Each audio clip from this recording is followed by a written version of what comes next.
Hey there, and welcome to another episode of Making Waves at Sea Level. My name is Thom Singer, and I just realized that September marks 10 years that I've been hosting this podcast. It began as cool things entrepreneurs do, and about 4 years ago, it morphed into this idea of making waves at sea level. And it's all for people who want to shake things up in their career. You don't need to be a CFO, a CTO, a CIO to gain value from what we talk about on this podcast. But today, I do want to talk about changing your career, changing jobs over the age of 50. I'm currently working with two people as a coach who are looking to reinvent themselves after age 50.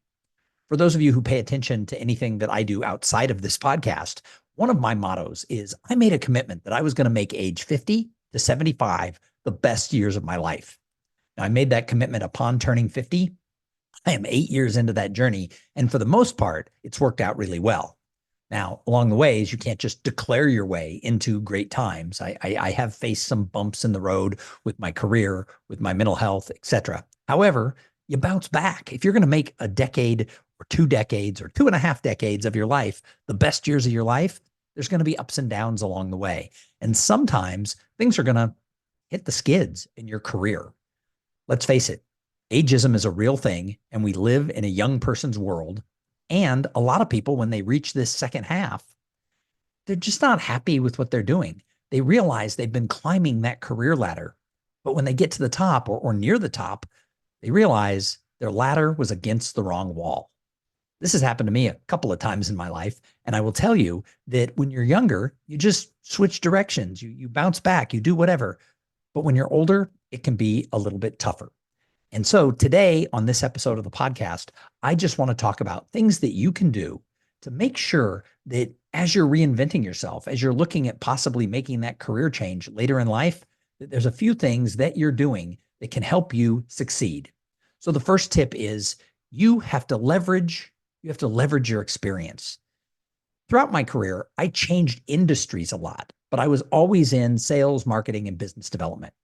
I worked for a law firm. I worked for a bank. I worked for a consulting firm. And when I would make these changes to become the head of business development in a different industry, people would always say, Thom, I don't understand. You were doing legal marketing. How can you be doing marketing for a bank or a consulting firm?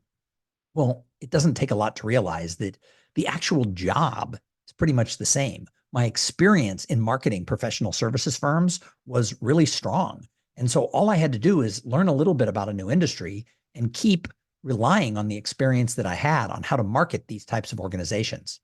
Now, I don't actually look at those as huge pivots. And sometimes people make really big pivots. Someone goes from being a lawyer to going back to school to get some sort of other degree and doing something entirely different. However, the skills that that person learned as a practicing lawyer are still going to be important because they learned how to negotiate or whatever it is. And that comes into play in the new job. So realize that if you're making a career change because you want to, or heck, because you have to, let's face it, the world is changing. People get laid off. There's no opportunities, and they have to shake things up and go a different direction. You need to look at what are the strengths that I have that will transfer into other industries. And all of us have those strengths. I was talking to someone who was in their 20s who is looking for their first job, and they can't find a job in their industry. So they're taking a job somewhere else, and they're afraid that that's going to keep them from ever succeeding in the area of study that they went to college for. And I told them, no, that's not true. You're just going to do this first job for a year or two, or maybe 3, and realize along the way that you're going to gain amazing experiences that you're going to be able to put on your resume that will transfer into your preferred field. So this is true if you're 22 or if you're 52. So embrace that you have a lot of experience that other people don't have, and know that that experience is transferable into other jobs and other industries. The second thing that you need to do is you need to embrace lifelong learning. You constantly have to be learning new things, especially if you're going to make a big career shift. When I went from sales to marketing, I did it somewhat seamlessly, and people were like, well, you don't have any marketing experience. But what I did is I read books, I took courses, and I got involved with the American Marketing Association, and I ended up getting on the board of the American Marketing Association. So when I eventually made that shift from a sales job to a marketing job, the people who were interviewing me for a variety of different jobs assumed that I had a lot of experience in marketing because I could talk the talk. I knew what was going on, and I had served on the board of an association that was really focused on that area of focus. So again, people would say, how did you make that leap? Well, it wasn't by accident. I intentionally decided to learn something new. Now, this can be harder when we're in our 50s or 60s or beyond to actually sit down and realize that, oh my gosh, maybe we need to learn new skills. But lifelong learning always keeps you on the cutting edge. One of the greatest things about living in the time that we live in now is that you have more access to being able to learn things so that you can become, if not an expert, at least, at least smart enough to be able to make the move into a new industry. All you have to do is go to YouTube. It doesn't matter what you want. Somebody has made a video talking about how you do that job, how you do that industry. And there are all types of LinkedIn learnings and other courses out there that won't cost you a lot, that will allow you to learn the vernacular and learn the basics of the industry you want to go in. So make sure that you're going to learn, read books, listen to podcasts, take courses, be a person who sucks up the learning so that when it's time to make that move, boom, you're all set. The next tip is you have to network like your life depends on it. Now, the smartest thing you could have done is started networking for your career when you're back in your 20s, when you first got out of college and you first entered the industry you're in. If you had started building relationships, even if it was just locally or in your industry, that's going to come back to help you later. Because if you have really strong relationships with people, they want to help you. And just because, again, using lawyers as an example, just because you have a strong network of lawyers, those people have clients, their spouse probably works in a different industry.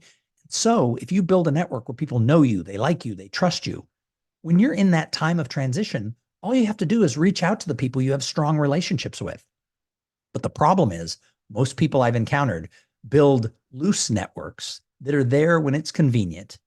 And when they have a need, they don't have that strong relationship where people will go out of their way to help you. So start networking now. There's an old saying, I think it's a Chinese proverb that says the best time to plant a tree was 30 years ago. The second best time to plant a tree is today. If you have not invested in people, helping people, getting to know people, serving your community, volunteering, it's not too late to start. Even if you're in this later stage of life, you can show up, you can volunteer, you can help.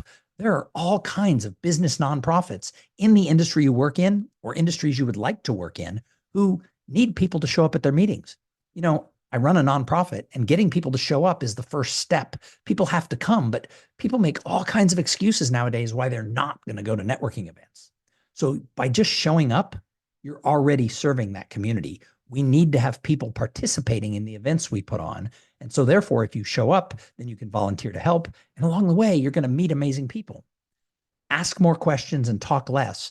Find out what people need and make the connections for them. And it won't take you too much time to develop that reputation that you're a person who is worthy of helping and learning.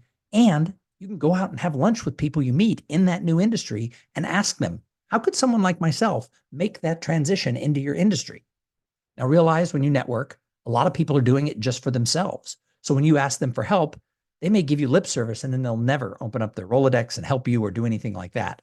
However, you don't need everybody to be there to be a strong part of your network who's willing to help. You just need a few people. So treat everyone with respect and realize that not everybody has networking DNA. Not everybody wants to help you. That's okay. Show up and help them anyway, because along the way, you're going to meet those people who are going to bring opportunities your way, make introductions, and open up doors. The next tip is you need to build a personal brand that's going to be able to transfer into whatever job you're going to have. So you want to make sure that people know that you're the person who shows up and follows through and gets things done, is a lifelong learner, is willing to help, etc. Everybody is always watching you. So whether you know it or not, you already have a personal brand. Now, sometimes people tell me, they go, Tom, well, that's not fair. That's not fair that people are judging me. Well, welcome to the real world. People are judging you along the way. So if you're a person who says you're going to be somewhere at a certain time and you don't show up or you're always late, that's your personal brand. If you're the person who always is just interested in how a group of people can help you and you're never willing to serve other people, everyone will realize it. Face it, look into your own life. You know people who are takers. And I'll tell you what, the givers in the world are getting sick of the takers. So do a little self-inspection. Try to figure out, what is my personal brand? Ask some people who you know, you like, and you trust to ask, what is my brand? What am I known for?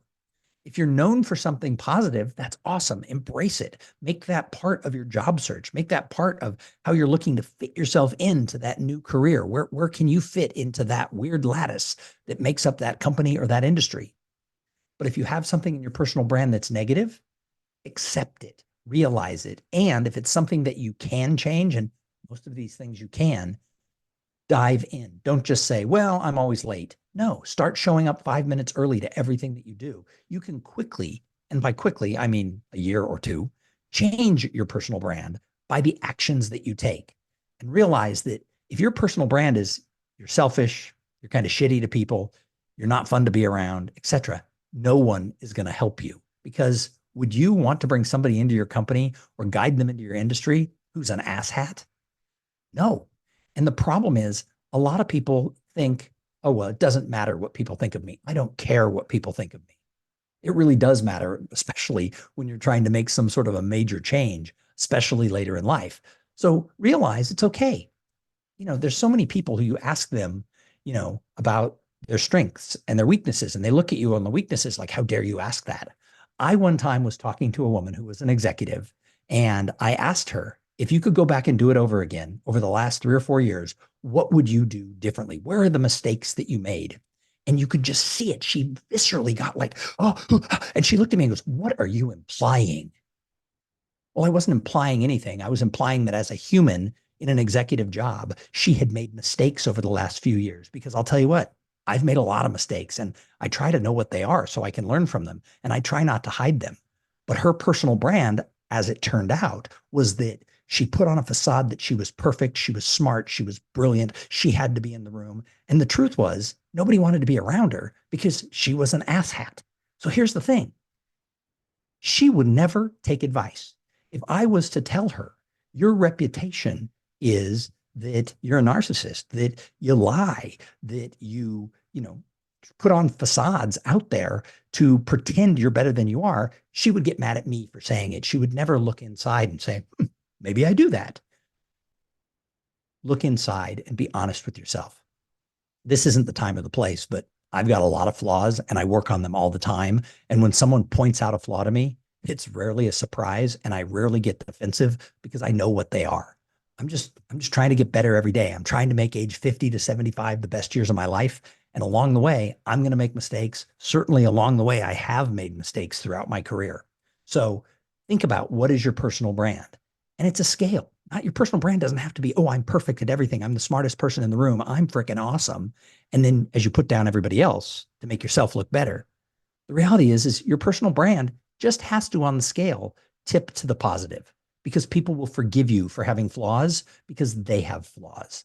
But realize that if you don't take ownership of your personal brand and make it what you want it to be, you still have a personal brand. So you better find out what it is. And then the final tip, if you want to make a career change later in life, or heck, at any time in your life, you have to be confident. You have to show up strong. You have to know what your strengths are. You have to know what your weaknesses are. And you have to know that you can learn to overcome because people want to hire confidence. People don't want to hire someone who's wishy-washy, who doesn't believe in themselves. So show up ready to roll up your sleeves and be confident that you can make a difference and you can do good. And you know what? You're not going to do everything perfectly. But if you can show up and be confident and try and learn and put yourself out there with that confidence, someone's going to see it and realize that you should work in their industry or with them or whatever it is. So you can change jobs in your 50s. You could even start your own business in your 50s. However, you have to be realistic about what you're trying to do, and you have to be realistic about what it's going to take to make that change or start that business. One of the people I'm counseling wants to start a consulting business, and I think that's great. I love the idea of entrepreneurship, but the bank account isn't unlimited. So my recommendation is find a job that's going to pay the bills, that's going to keep you happy as you start this other business, and then ramp one up as you can ramp the other one down. But make sure in the job you take, you work your ass off and help people and do a good job because that's part of your personal brand. But there's no magic to this. If you want to change jobs, people do it all the time. And yes, ageism is a real thing, but you know what? People overcome it every single day. And you can too, as long as you're thinking ahead and you're being strong and you're working forward. So that's my recommendation if you're looking to make that job change. But here's a twist on this podcast. Here's a twist for you I want you to think about. Who out there do you know who might be in their 50s, who's looking to make a job change?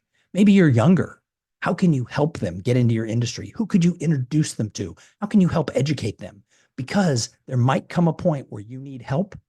And I'll tell you what, if you've never helped others, people know it. So go out there. If you're not looking to make that career change or that life change, figure out who out there can I be of service to who might want to make that change. People who want to become speakers, I'm always willing to talk to them for 15 or 20 minutes without charging them. I get so sick and tired of all these speakers who didn't make it as speakers, who suddenly are charging giant money on how to make it as a speaker. I had a good little career as a professional speaker. I still do, but I don't have all the answers. But if someone wants to get into the business, I'm willing to share my opinions and my thoughts because so many people did it with me along the way. So you don't have to charge everybody for everything. Be a person who leads with that servant heart, because someday you're going to need others with that servant heart to help you when you're in that place of transition. So what do you think? Are you looking to make a big change in life in your 50s, 60s, maybe beyond? Or heck, are you in your 20s and 30s and still looking to make a big change? You can do it if you just follow the tips that we talked about in this episode. Hey, thanks for watching. If you're watching the video or listening, if you're listening to the audio of this podcast, I started this podcast a decade ago and I'm still here. I'm looking to get back to doing an interview show, but I've got a few things I got to keep in place. I've got a full-time job, I've got my speaking career, and I have this podcast. But I'm trying really hard to get back in the cadence of releasing a show every week so that we can continue this relationship that we've built on this show for the last 10 years.